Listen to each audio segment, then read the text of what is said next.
आता आपण जे आहे आजपासून जे आहे तर ते सेकंड सेमिस्टरला सुरू करत आहोत. फर्स्ट सेमिस्टर आता आपलं शिकून पूर्ण झालेलं आहे. त्याच्या ऍक्टिव्हिटीज ज्या आहेत, असाइनमेंट, टेस्ट ज्या आहेत त्याही तुम्हाला दिलेल्या आहेत. त्या तुम्ही कंप्लीट करणं गरजेचं आहे. आता सेकंड सेमिस्टर जे आहे तर सेकंड सेमिस्टरलाही फर्स्ट सेमिस्टर सारखे 4 चॅप्टर्स आहेत. आपण जो फर्स्ट सेमिस्टरचा सिलेबस घेतलाय त्यामध्ये आपल्याला 4 चॅप्टर होते.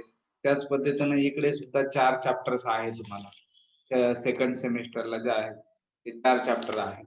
मग हे 4 चॅप्टर कोणकोणते आहेत? तर या 4 चॅप्टर मध्ये जे आहे तुम्हाला ज्या आहेत, जसं फर्स्ट टर्मला जे आहे तुम्ही बँकांविषयी माहिती द्या, कारण बँकिंग अँड फायनान्स हा आपला सब्जेक्ट आहे.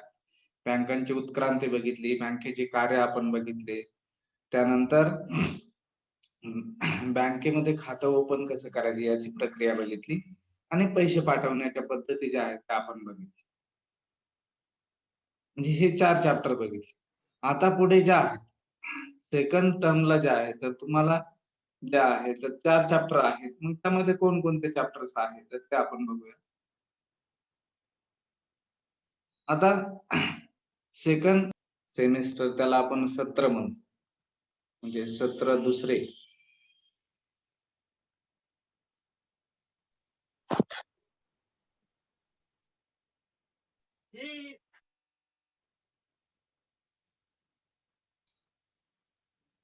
त्यामध्ये पहिल्या चॅप्टर जे आहे ते आहेत आपल्याला बँक व्यवसायाची तत्वे.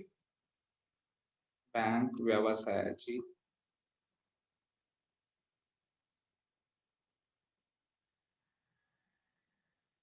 तत्वे आणि बँकेचा ताळेबंद.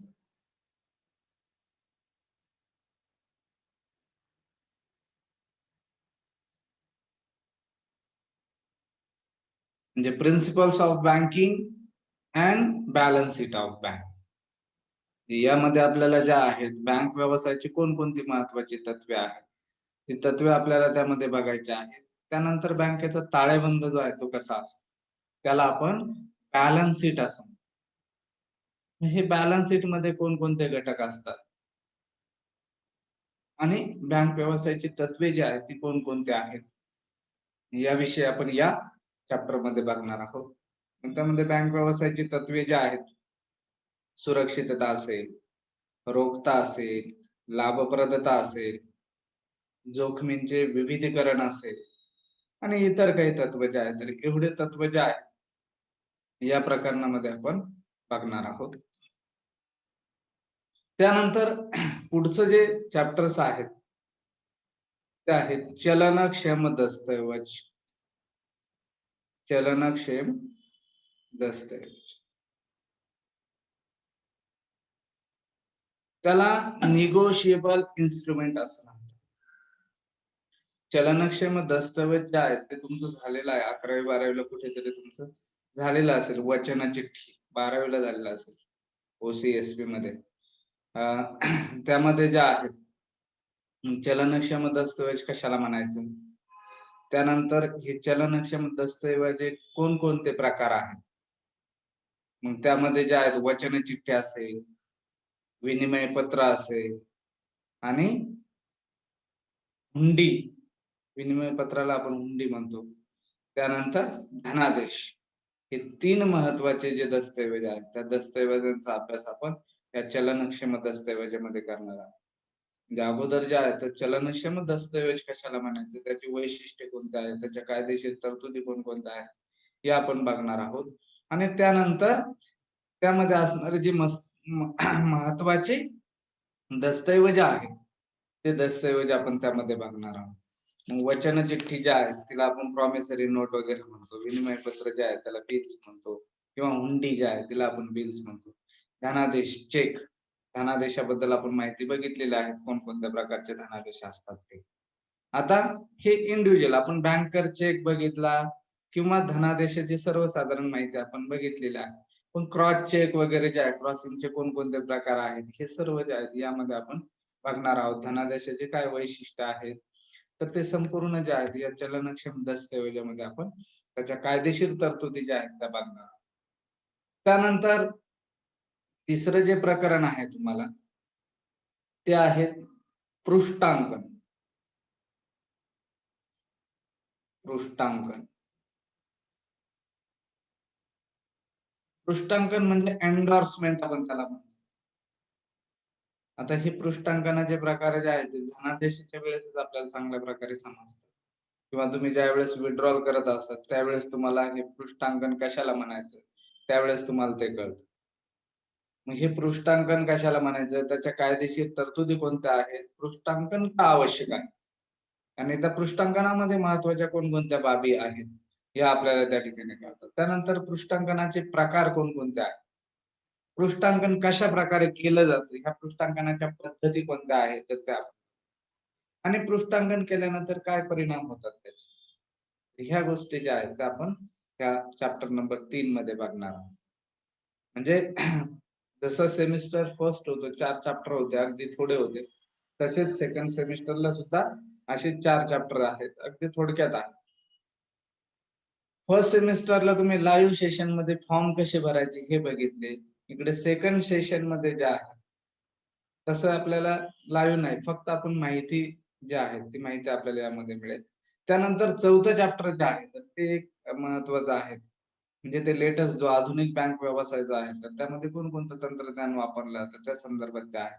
म्हणजे बँक व्यवसायातील तंत्र, बँक व्यवसायातील तंत्र.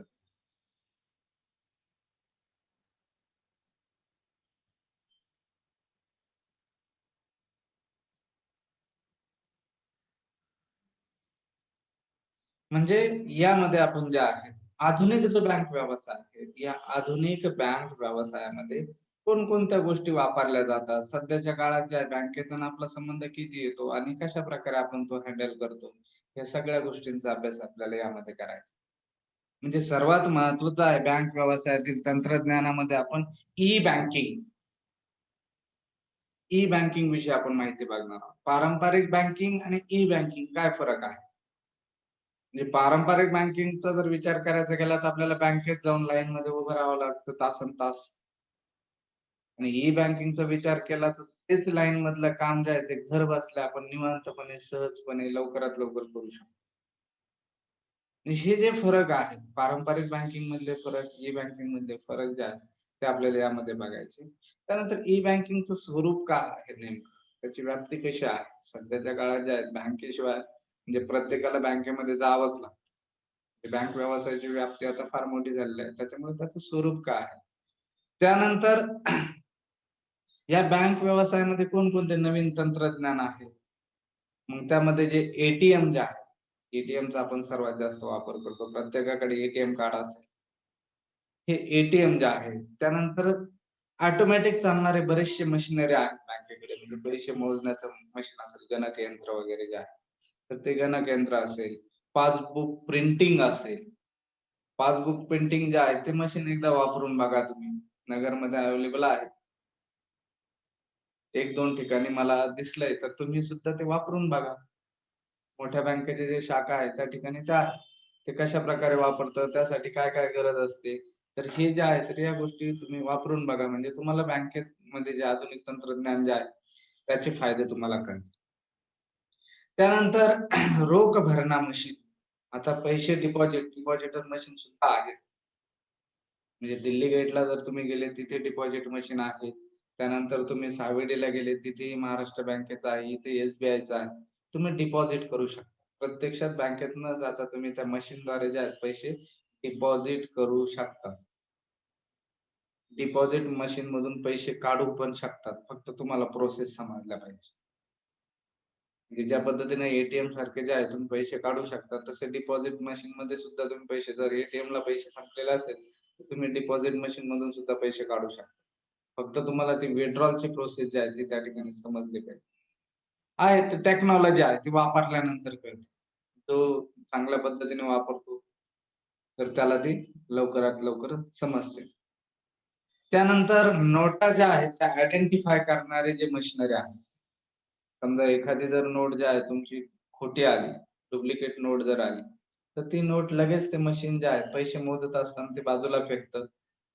मग ते कॅशियर जो आहे तो शहानिशा करतो आणि त्या मशिनरीवरती नोटा ओळखण्याचं जे मशीन आहे, खऱ्या नोटा ओळखण्याचं, त्या ठिकाणी ते चेक करतो.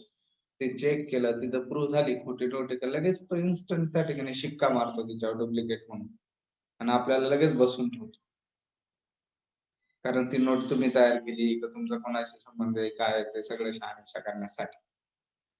म्हणून जे आहे तर जनरली जे आहेत कोणताही व्यवहार करताना नोटा ज्या आहेत त्या आपण बघून घेतल्या पाहिजे आणि त्या सादर करताना सुद्धा आपण विचार केला पाहिजे. म्हणजे हे खोटे चलन ओळखणारे यंत्र जे आहे तर तेही आधुनिक व्यवसायामध्ये आहे. त्यानंतर युपीआय आहे, भीम ऍप आहे. जे बँकांचे जे वेगवेगळे ऍप आहेत तर ते ऍप विषयी गुड मॉर्निंग ह्या ऍप विषयी जे आहे तर आपण माहिती घेतली पाहिजे.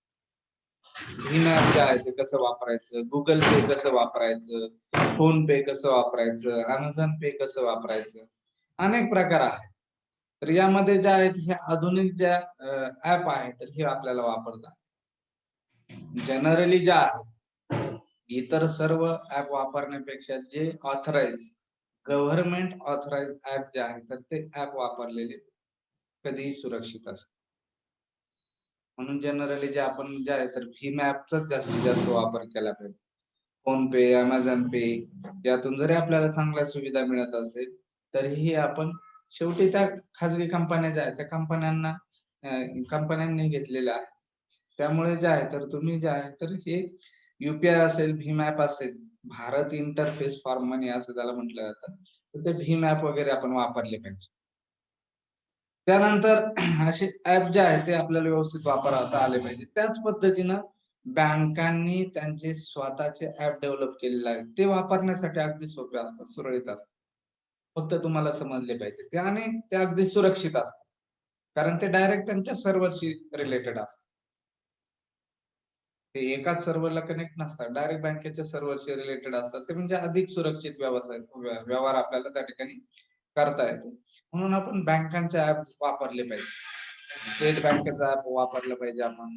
त्यानंतर महाराष्ट्र बँकेचे आपले खाते जे आहेत स्कॉलरशिपसाठी जर महाराष्ट्र बँकेत असेल तर महाराष्ट्र बँकेचा ऍप आपण वापरला पाहिजे. स्टेट बँकेचा ऍप आपण वापरला पाहिजे. कोणत्याही बँकेत तुमचं खातं असेल तर तुम्ही त्या ठिकाणी ते ऍप जे आहे त्या मोबाईल मध्ये असलं पाहिजे. ते वापरण्याची माहिती तुमच्याकडे असते. त्यानंतर क्रेडिट कार्ड जे आहे, क्रेडिट कार्ड, डेबिट कार्ड. आता तुमचं एटीएम कार्ड जे आहे ते डेबिट कार्ड म्हणू शकतो. कारण आता दोन्ही जे कार्ड आहे एटीएम आणि डेबिट जे आहे ते एकच आहे. डेबिट कार्ड म्हणजे तुमच्या खात्यात पैसे असेल तर तुम्हाला ते डेबिट करता येईल. आणि क्रेडिट कार्ड म्हणजे तुमच्या खात्यात पैसे नसेल तरीही तुम्हाला ते पैसे मिळतात लोनच्या स्वरूपात. आता हे क्रेडिट कार्ड जे आहे, क्रेडिट कार्ड कोणकोणत्या प्रकारचे असतात? त्याचे फायदे काय आहेत? त्याचे वैशिष्ट्य काय आहेत? प्रकार कोणकोणते आहेत क्रेडिट कार्डचे? आता बरेचसे क्रेडिट कार्ड जे आहेत ते वायफाय क्रेडिट कार्ड आहेत सध्या तरी बरेचशे आहेत. वायफाय क्रेडिट कार्ड जे आहे ते वापरताना कोणत्या काळजी आपण घेतल्या पाहिजे? कारण त्याला पासवर्ड लागत नाही. म्हणून जे आहे तर त्यासाठी ते वापरायचं कसं? तर ह्या सर्व गोष्टींचा विचार जे आहे तर आपण हे बँक व्यवसायाचं आलेलं आधुनिक तंत्रज्ञान जे आहे तर हे प्रकरण शिकत असताना जे आहेत आपण या सर्व गोष्टी ज्या आहेत त्यामध्ये शिकणार आहोत. डेबिट कार्डचे फायदे काय आहेत हे आपण यामध्ये बघणार आहोत. टेली बँकिंग कशाला म्हणायचं, मोबाईल बँकिंग कशाला म्हणायचं. मोबाईल बँकिंग जे आहे मोबाईल बँकिंग सुद्धा आपण चांगल्या पद्धतीने वापरू शकतो. म्हणजे त्यामध्ये मेसेज सिस्टीम आहे, त्याचे पासवर्ड वगैरे जे आहेत ते तुम्हाला घ्यावे लागतात. मग मोबाईल बँकिंग वापरल्याने कोणकोणते फायदे होतात, मोबाईल बँकिंगचे कोणकोणते प्रकार आहेत ते आपण बघू. आता ह्या सर्व बँकिंगच्या प्रोसेस करत असताना ज्या यामध्ये मध्यस्थ करणाऱ्या काही संस्था असतात. त्यामध्ये ज्या आहेत जागतिक आंतरबँक वित्तीय दूरसंचार संस्था आपल्याला गेले, स्विफ्ट आपल्याला गेले, स्विफ्ट आपण बघितले. Society for world wide inter bank telecommunication आपण त्याला म्हणतो स्विफ्ट. पैसे पाठवण्याच्या पद्धतीमध्ये आपण स्विफ्टचा विचार केलेला आहे. कारण बँक व्यवसायाचं तंत्रज्ञान म्हणजे आपण वापरत असताना जे आहे आपल्याला अनेक प्रकारचे जे आहेत मेसेजेस जे आहेत ते पास करावे लागतात. मग ते मेसेज जे आहे ते पास करत असताना जे आहे तर त्यावेळेस जे आहे आपल्याला काही सुरक्षितता लागते. तर हे मेसेज जे आहेत फायनान्शियल मेसेज पास करण्यासाठी जे आहे तर ही स्विफ्ट नावाची संस्था for world wide interbank telecommunication त्या संस्थेविषयी आपण बघणार आहोत. त्यानंतर कोर बँकिंग सिस्टीम जे आहे सध्या आपण कोणत्याही बँकेचे व्यवहार कधीही कुठेही करू शकतो. ही कोर बँकिंग सिस्टीम जी आहे कोर बँकिंग सिस्टीम काय आहे याविषयी आपण बघणार. कोर बँकिंगचे घटक कोणकोणते आहेत, कोर बँकिंगचे फायदे काय आहेत तर हे आपण बघणार आहोत. म्हणजे बँक व्यवसायातील तंत्रज्ञान जे आहे ते आपल्याला सध्याच्या काळात अभ्यासणं गरजेचं आहे. कारण प्रत्येकाचा संबंध जो आहे तो बँकेशी येत असतो. म्हणून ह्या गोष्टी ज्या आहेत ज्या आपण बारकाईने अभ्यासणार आहोत. अशा प्रकारे आपल्याला सेमिस्टर सेकंड मध्ये 4 प्रकरण आहेत. हे चारही प्रकरण आपल्याला व्यवस्थितरित्या बघायचं. जसं फर्स्ट सेमिस्टर आपण बघितलेलं आहे त्याच पद्धतीने आपण त्या चारही प्रकरणांचा अभ्यास करणार आहोत.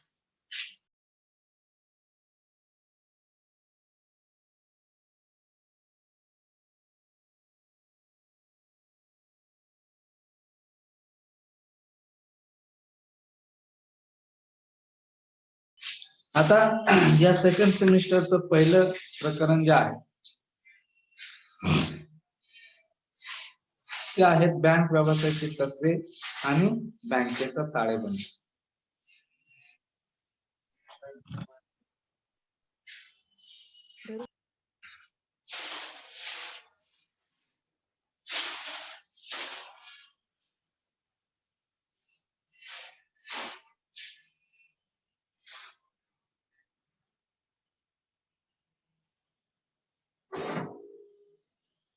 दिसतंय स्क्रीन तुम्हाला?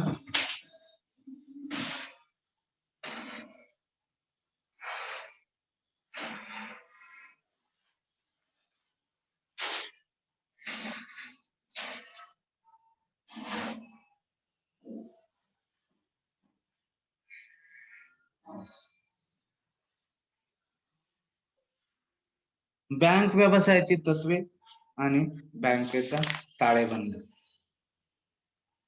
आता एक लक्षात घ्यायचं आहे, आपण जे लेक्चर सुरू करतो सेकंड सेमिस्टरचे जे लेक्चर घेतो याच पुन्हा रिपिटेशन होणार नाही. जरी आपलं महाविद्यालय पुन्हा पूर्ववत सुरू झालं तर पुन्हा जे आहेत हे सुरुवातीपासून घेतले जाणार नाहीत. या लेक्चरचे व्हिडिओ जे आहेत ते तुम्हाला मिळतील. ते तुम्ही ऐकायचे की नाही ते तुम्ही ठरवायचं आहे. पुन्हा तुम्ही म्हणाल लेक्चर होत नाही आणि आपलं झालं नाही तर याचे व्हिडिओ जे आहेत व्हिडिओ तुम्हाला दिले जातील. हे लेक्चरचं रिपिटेशन होणार नाही. कारण आपण जे आहे आपण जे लगेच सेकंड सेमिस्टर जे आहे ते कंटिन्यू करतो. जसे आपल्याला वरिष्ठांचे आदेश आहेत त्या पद्धतीने आपण जे आहेत ते कंटिन्यू करतो. पुन्हा रिपीट घेणार आपण ह्या गोष्टी नाही. त्याच्यामुळे तुम्ही काळजीपूर्वक जे आहे हे सेकंड सेमिस्टर जरी असलं तुमच्या नोटबुक मध्ये जे आहे सेकंड सेमिस्टर त्याचे 4 चॅप्टरचे टायटल्स आणि हे सेकंड सेमिस्टरचं पहिलं चॅप्टर जे आहे याची सुरुवात केली तुमच्या नोटबुक मध्ये त्याची नोंद असायला आहे. चला आता आपण या चॅप्टरला सुरुवात करूया. आता आधुनिक जो बँक व्यवसाय जो आहे तर त्या बँक व्यवसायाला जे आहे अतिशय महत्वाचं स्थान प्राप्त झालेलं आहे. बँका ज्या आहेत तर या समाजातील लोकांकडून काय करत असतात, पैसा जमा करत असतात आणि हा जमा झालेला पैसा जो आहे तो गरजू लोकांना कर्ज रूपाने काय करत असतात, वाटत असतात. यातून ते काय करत असतात, पतनिर्मिती करत. म्हणून या प्रक्रियेमध्ये जे आहेत आपल्याला बँक व्यवसायाची मूलतत्वे जे आहेत ते बघणं गरजेचं आहे. आणि त्या तत्वांचं जे आहे सविस्तर विवरण जे आहे ते आपल्याला यामध्ये बघायचं. बँक व्यवसायाची जी महत्वाची 4 तत्वे आहेत, सुरक्षितता, रोखता, लाभप्रदता आणि जोखीम. जोखमीचे विविधीकरण जे आहे 4 आहे. मग आता बँक व्यवसायांना जे आहे त्यांचा व्यवसाय करत असताना नेहमी काही तत्वे जे आहेत त्यांचं पालन करावं लागतं. त्या तत्वांना बँक व्यवसायाची मूलतत्वे असं म्हणतात. मग या तत्वांमध्ये जे आहे सुरक्षितता तत्व, रोखता तत्व, लाभप्रदता तत्व आणि जोखमीचे विविधीकरण या तत्वांचा समावेश होतो. व्यापारी बँकांचं जे अपयश जे आहे, यश असेल अपयश असेल, तर हे या तत्वांवरती अवलंबून असतं. जास्तीत जास्त त्यामध्ये रोखता आणि लाभप्रदता ज्या आहे, या तो या दोन तत्वांचा मेळ कसा घालते, समन्वय कसे घालते बँक, त्याच्यावरती त्यांचं यश अपयश अवलंबून असतं. म्हणजे व्यापारी बँकांनी जर सुरक्षितता असेल, रोखता असेल आणि लाभप्रदता असेल, हे तिन्ही तत्व जर व्यवस्थितरित्या पाळले, तर बँक नक्कीच त्यामध्ये काय होऊ शकते, यशस्वी होऊ शकते. यामध्ये रोखता आणि लाभप्रदता म्हणजे नफा मिळवणे, रोखता म्हणजे स्वतःजवळ पैसे बाळगणे, आणि सुरक्षता म्हणजे लोकांना दिलेले लोन जे आहे तर त्याची सुरक्षित. तर हे तीन तत्व जे आहेत त्यामध्ये महत्वाचे आहे. मग ह्या तीन तत्वांचा मेळ कसा घालायचा, आणि हा मेळ जर बँकांना घालता आला तर त्या बँका निश्चितच यशस्वी होतात. मग आता सुरुवातीचं जे तत्व जे आहे, सुरक्षितता तत्व. बँक व्यवसाय जो आहे तो नेहमी काय होत असतो, विश्वासावर चालत असतो. आपण म्हणत असतो सहजपणे विश्वास गेला, पण विश्वास आहे अजून. कसा आहे तर या प्रूव्ह करण्यासाठी अनेक कारण आहेत. कारण आपण कोणताही व्यवहार करताना हा विश्वासावरच करतो. म्हणून बँका सुद्धा ज्या आहेत तर ह्या विश्वासावर चालत असतात. बँका ठेवीदारांकडून ठेवी स्वीकारून त्यांच्या ठेवी ज्या आहेत मागणी करताच परत करण्याचं काम करतात. म्हणजे हा ठेवीदारांचा विश्वास बँकेवर असतो. बँका त्यांच्या ठेवी ठेवून घेतात आणि त्यांनी मागच्या क्षणी त्यांना काय करत असतात, परत करत असतात. म्हणून बँका ज्या आहेत तर बँका एक विश्वासार्हता निर्माण करतात, की ठेवीदारांनी त्यांच्याकडे ठेवलेले जे पैसे जे आहेत ते त्यांना मागता क्षणी परत मिळतील, अशी विश्वासार्हता निर्माण करण्याचं काम जे आहे बँका करत असतात. ही विश्वासार्हता निर्माण करण्यासाठी बँकांना सुरक्षितता हे तत्व जे आहे ते प्रामुख्याने बाळगावं लागतं. बँका नेहमी काय ठेवीदारांकडून ठेवी स्वीकारल्यानंतर नेहमी त्यांना पैसे परत करण्याचं आश्वासन देत असतात, आणि ते पैसे बुडू नये यासाठी योग्य ती खबरदारी ते घेत असतात. म्हणून ज्या आहेत ही सुरक्षितता तत्व बाळगत असताना बँका ज्या आहेत लोकांकडून जमा केलेल्या ठेवी ज्या आहेत, ज्या वेळेस कर्ज रूपाने ते लोकांना वाटतील, इतर लोकांना वाटतील, गरजू लोकांना वाटतील, त्यावेळेस सुरक्षितता म्हणून त्यांच्याकडून तारण घेणं गरजेचं असतं. तारण आणि गहाण. तारण कशाला म्हणायचं, गहाण त्या कन्सेप्ट तुमच्या झालेला आहे SP मध्ये, OC मध्ये झालेला असतो. तर बँका ज्या आहे सुरक्षितता म्हणून ज्या आहेत त्यांच्या कर्जाला सुरक्षितता म्हणून त्या कर्जदार व्यक्तींकडून काय करत असतात, खबरदारी म्हणून जे आहे तर तारण घेत असतात, जेणेकरून जे आहे ज्या व्यक्तीला कर्ज दिलं त्या व्यक्ती कर्ज फेडू शकली नाही तर तारणाद्वारे त्याची वसुली केली जाऊ शकते. म्हणून बँका ज्या आहेत अशा प्रकारचं कर्ज वाटप करत असताना त्यांच्याकडून तारण घेते, किंवा म्हणजे जर व्यावसायिक स्वरूपाचं कर्ज असेल तर तारण घेते, वैयक्तिक स्वरूपात असेल तर त्याची पत जे आहे पत पडताळणी त्या ठिकाणी करत असते. त्याचा नावलौकिक कसा आहे, तर हे नावलौकिक वागून तर कर्ज दिलं जातं, परंतु त्याकडून हे तारण जे आहे ते बँकेनं घेतलं पाहिजे. म्हणजे जर त्या बँकेचं जर कर्ज वसूल होत नसेल तर ते तारण जे आहे, तारण घेतलेल्या वस्तू ज्या आहेत त्याची विक्री करून त्याचा लिलाव करून जे आहे तर ते काय करू शकतात, त्यांचं नुकसान जे आहे ते भरून काढू शकतात.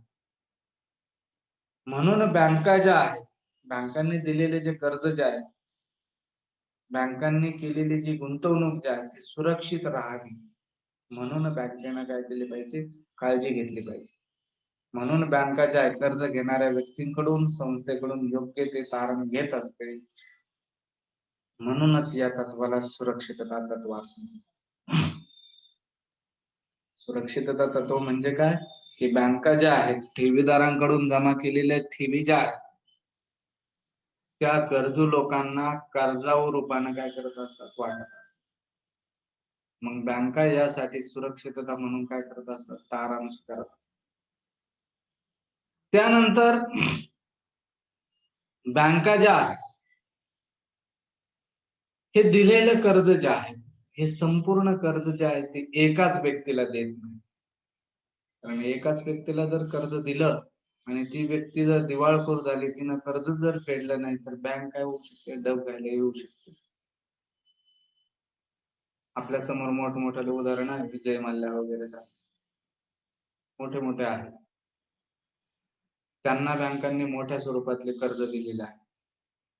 मग अशा वेळेस प्रश्न पडतो, त्यांच्याकडून काही तारण घेतलेलं नव्हतं का? बँका जर बुडीतच जातात, मग त्यांच्याकडून तारण घेतलं नव्हतं का? त्यात अनेक गोष्टी आहेत, विचार करण्यासारख्या गोष्टी आहेत. कारण प्रत्येक बँकांनी जे आहे ते सुरक्षितता बाळगली पाहिजे, सुरक्षितता तत्व असलं पाहिजे. त्यांनी ते तत्व बाळगले की नाही? जर अशा काही मोठ्या व्यक्ती, मोठं कर्ज घेतलेल्या व्यक्ती जर दिवाळखोर झाल्या आणि त्या बँकेला जर ते कर्ज रूपाने ते पैसे परत मिळत नसेल आणि ती बँक जर डबघाईला जात असेल, तर निश्चितच त्यांनी हे तत्व बाळगलेलं नसतं. आणि त्या बँका जर डबघाईला जात नसेल, तर निश्चितच त्यांनी ते तत्व बाळगलेलं असतं सुरक्षित कर्ज देताना. म्हणजे बँकेच्या दृष्टीने जे आहे ते सुरक्षितता तत्व जे आहे ते अतिशय महत्वाचं आहे. म्हणून बँका ज्या आहेत नेहमी काय करत असतात, कर्ज देत असताना विविध स्वरूपात विविध व्यक्तींना देत असतात. एकाच व्यक्तीला ते कर्ज देत नाहीत. आणि कारण एखादा जरी व्यक्ती दिवाळखोर झाला, तर बाकीच्यांकडून कर्जाची रक्कम येत असते, त्याच्यामुळे त्याचा फारसा फरक पडत नाही. तर म्हणून बँकांनी जे आहे तर त्यांची ही सुरक्षितता तत्व बाळगण्यासाठी त्यांनी या प्रकारची खबरदारी घेतली. त्यानंतर पुढचं महत्वाचं तत्व जे आहे ते तत्व आहे रोखता. ज्या पद्धतीनं सुरक्षितता महत्वाची आहे, त्याच पद्धतीनं रोखता सुद्धा महत्वाची आहे. म्हणजे ठेवीदाराने विश्वासाने त्यांच्याकडे ठेवलेल्या रकमा, ठेवलेला पैसा त्यांना मागता क्षणी परत करता आला पाहिजे. यासाठी बँकांनी रोखता हे तत्व बाळगलं पाहिजे. त्याला म्हटलं जातं लिक्विडिटी. जर एखादी बँक ज्या आहे, एखाद्या व्यक्तीचे मागता क्षणी जर पैसे परत करू शकले नाही, तर ती बँक दिवाळखोर समजली जाते. आणि अशी एखादी बँक जर दिवाळखोरीस निघाली, तर बँकेकडे, त्या बँकेमध्ये असणारे जे ठेवीदार जे आहेत, त्या बँकेकडे लगेच धाव घेतात आणि त्या बँकेत असणाऱ्या रकमा काढतात. आणि ती एका व्यक्तीची रक्कम देऊ शकली नाही, तर अनेक लोकांच्या एका वेळेस ती रक्कम देऊ शकेल का? नाही. परिणामी ती बँक जी आहे ती बुडीत असते. म्हणून नेहमी बँकांनी ज्या आहेत ठेवी स्वीकारताना आणि कर्ज देताना ज्या हे तत्व जे आहे ते प्रामुख्याने समोर ठेवलं. जे लोकांना जे आहेत कर्ज देताना ज्या विविध स्वरूपाचं दिलं पाहिजे, वेगवेगळ्या मुदतीचं दिलं पाहिजे. आणि स्वतःजवळ ज्या आहेत मिनिमम रक्कम ज्या आहे, दैनंदिन व्यवहार चालण्यासाठी लागणारी रक्कम जी आहे, ती रक्कम बँकांनी स्वतःजवळ ठेवली पाहिजे. आणि सुरक्षितता म्हणून रोखता बाळगण्यासाठी जे आहे काही रक्कम जी आहे ती मध्यवर्ती बँकेकडे ठेवली पाहिजे. म्हणजे त्यांना रोखता हे तत्व जे आहे ते सांभाळता येईल. जे बँका ज्या आहेत त्या नेहमी काय करत असतात, लोकांकडून ठेवी स्वीकारतात आणि नफा मिळवण्यासाठी स्वीकारलेल्या ठेवी ज्या आहेत, मुदतीच्या ठेवी ज्या आहेत, त्या कर्ज रूपाने काय करत असतात, दुसऱ्या लोकांना वाटत. अचानक जर ठेवीदारांना त्या पैशाची गरज लागली, तर त्यांना त्या ठेवी परत करता आल्या. म्हणजेच या ठिकाणी ज्या बँकांनी काय केलं पाहिजे, रोखता तत्व जे आहे ते बाळगलं. म्हणजे बँकांनी आपल्याकडे जमा झालेल्या ठेवींपैकी काही रक्कम स्वतःजवळ ठेवणे आणि काही रक्कम मध्यवर्ती बँकेकडे ठेवणे, यालाच बँकेची रोखता असे म्हणतात. प्रत्येक बँकेने ज्या आहे ही रोखता बाळगली पाहिजे. म्हणजे बँकेकडे असणारी जी संपत्ती आहे त्या संपत्तीचं रोख रकमेत रूपांतर करणे, याला रोखता असे म्हणतात. लोकांना जे कर्ज रूपाने वाटलेलं कर्ज जे आहे, तर हे कर्ज जे आहे तर मागता क्षणी परत करता येईल, यासाठी त्या ठिकाणी रोखता जे आहे ते रोखता बाळगणे. म्हणून रोखता हे तत्व जे आहे अतिशय महत्वाचं आहे. आणि त्या रोखतेचं प्रमाण जे आहे ते ठरवता आलं पाहिजे. त्यासाठी रिझर्व्ह बँक ऑफ इंडिया जे आहे त्याचे दरवेळेस जे आहे तुमचे CRR असेल, SLR असेल, त्याचे रेट ठरवत असते. म्हणजे रोखता कशा प्रकारे बाळगायचे आहे. आपण CRR आणि SRR या कन्सेप्ट आपण बघितलेला आहे.